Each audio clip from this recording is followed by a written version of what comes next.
Tropical Depression Jacinto, lumabas na ng Philippine Area of Responsibility. Ngunit habagat patuloy pa ring pinapalakas nito at mga lugar na apektado sa Luzon, Visayas. Mga bagong bagyo o potential cloud cluster na nakapaligid sa ating bansa o maaring potential low pressure area lumilitaw na. Asahan ang mga bagyo na papasok ngayong buwan ng September. Magandang araw Pilipinas! Ito ang Pilipinas Weather ngayon. Ngayong araw ng Biyernes, August 29, 2025. Kung bago ka lamang sa ating channel, please like and subscribe para lagi ka updated sa panahon. Simulan natin ating ulat mula sa Tropical Depression Jacinto o Bagyong Jacinto. Ayon sa huling ulat ng Pag-asa, ito'y lumabas na ng PAR kahapon, August 28. At ngayon ay papunta na sa Vietnam. Walang banta sa atin pero dahil dito patuloy na pinapalakas nito ang habagat na siyang nagdadala ng malalakas na hangin at malalakas na pag-ulan sa lugar ng Luzon, Visayas. Merong thunderstorm at advisories para sa SCR,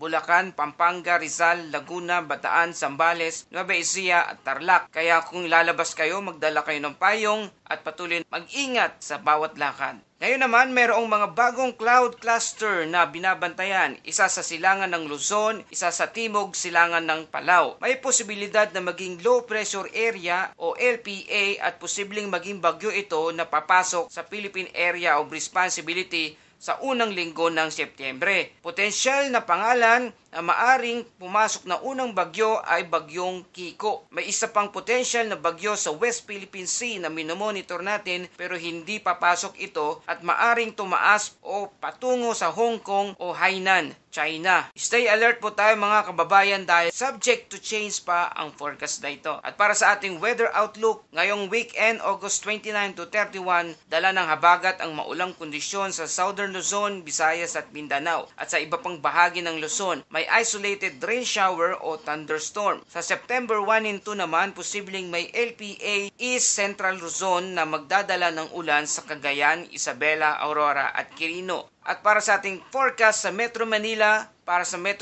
ngayong araw, partly cloudy to cloudy skies. May posibilidad ng isolated rain shower at may temperatura mula 25 degrees Celsius hanggang 33 degrees Celsius.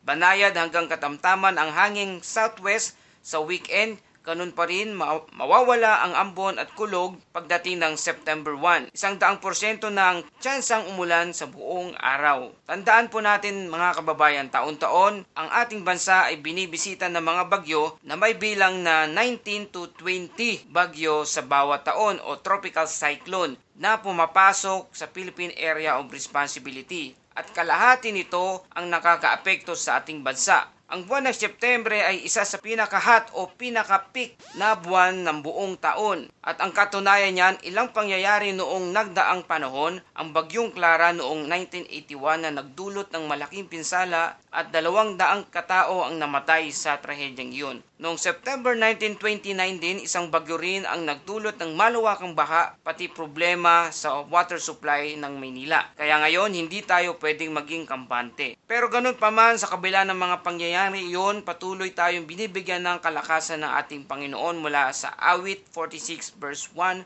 ang Panginoon ang ating kalakasan at kanlungan, handang saklolo sa oras ng kagibitan. At para sa karagdagang impormasyon at opisyal na updates, bumisita lamang sa www.pagasa.dost.gov.ph. Manatili po tayong nakatutok dito sa Pilipinas Weather ngayon. Please like, share, and subscribe. At lagi nating sinasabi, ligtas ang may alam, maging handa, maging alerto. Ingat po tayong lahat.